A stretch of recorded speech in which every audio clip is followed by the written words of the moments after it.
Morning guys, welcome back to the channel. Just doing a little update for you.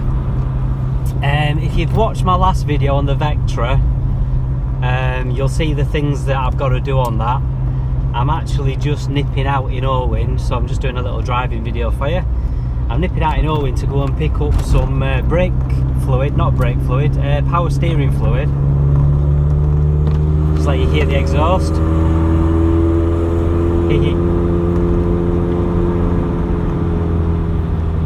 Yeah, I'm just nipping out to get some power steering fluid because in the video that I did yesterday,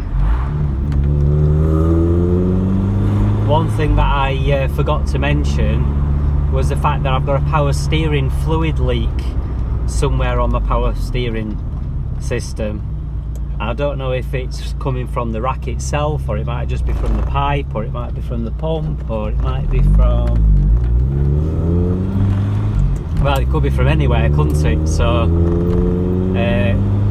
what I'm doing, I'm nipping out to go and get some fluid so that I've got it ready to top up, because I'm going to be having a good look round and hopefully I'll discover where the leak is coming from and be able to fix it. But I'm preempting the job by going and buying some power steering fluid anyway, so plus it's an excuse to do a little video. Look at that cool trike, that's wicked. That were cool to pick up on video. Trike pulling a trailer, that were wicked. So yeah.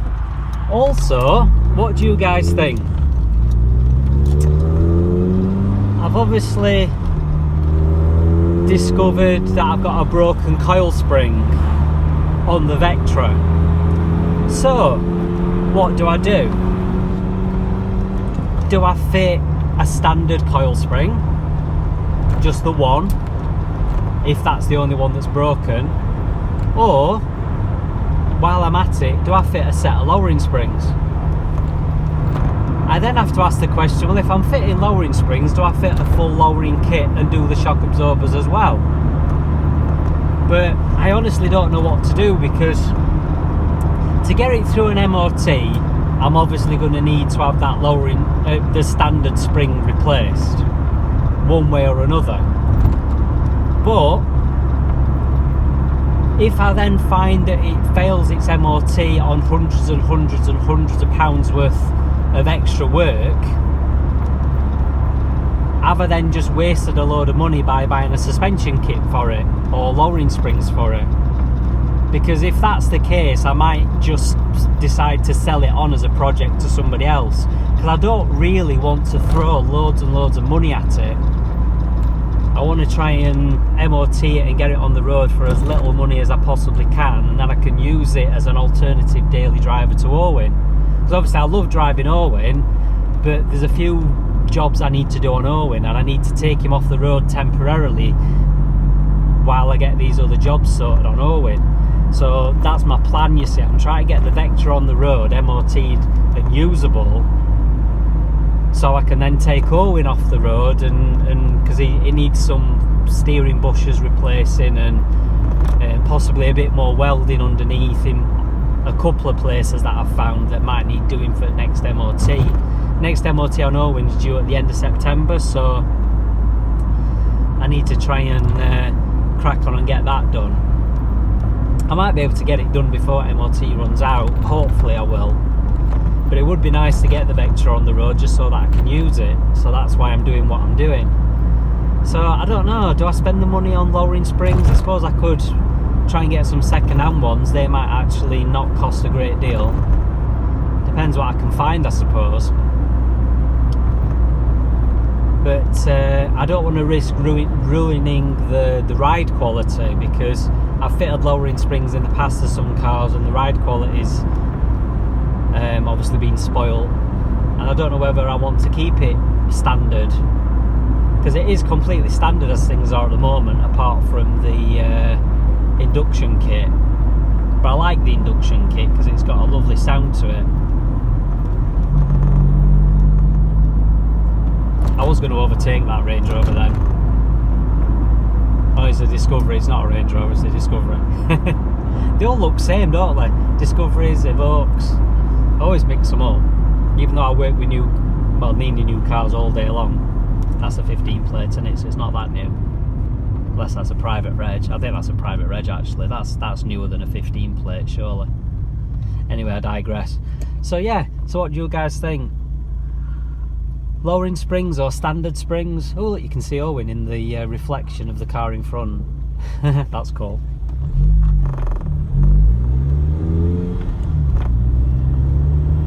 Can't be bothered racing today, just having a nice steady cruise. I'm not liking the look of these clouds. It is supposed to rain today. I think it's something like an 80% chance of rain, so I don't know how much I'll manage to get done on the Vectra, but I've got to try and get done as much as I can when I've got time, because in my job I work obviously Monday to Friday, but I also work every second Saturday morning. This Saturday, it's Saturday today, 7th of August 2021, as I record this.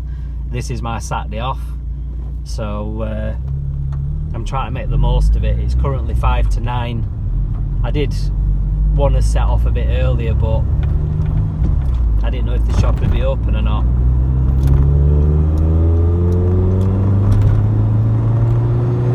Stuff staying stuck behind that truck.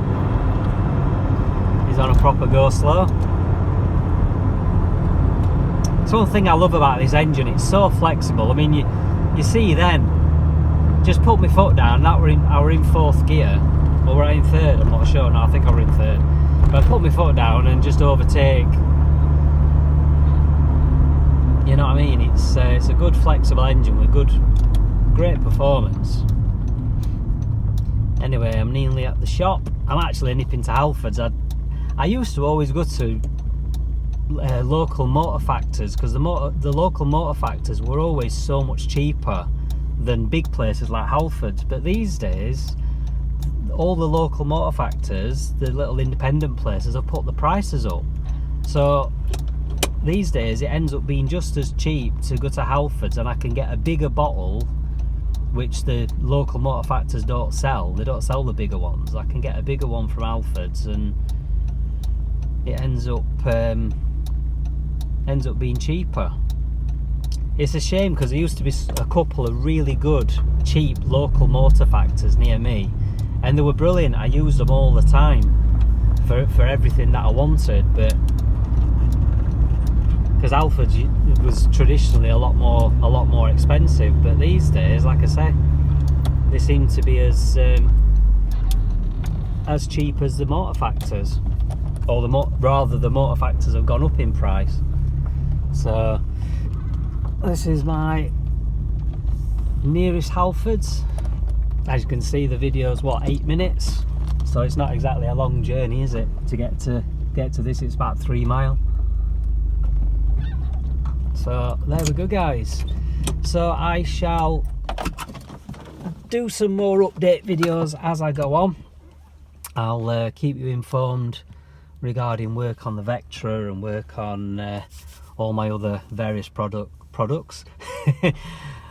Bleep, cut, retake, right, my various projects, I mean. You know what I meant. Anyway, guys, thanks a lot for watching. If you want to see more and keep up to date with everything that's going on, please subscribe, click the notification bell, etc, etc, and I shall see you next time. Cheers, guys, bye.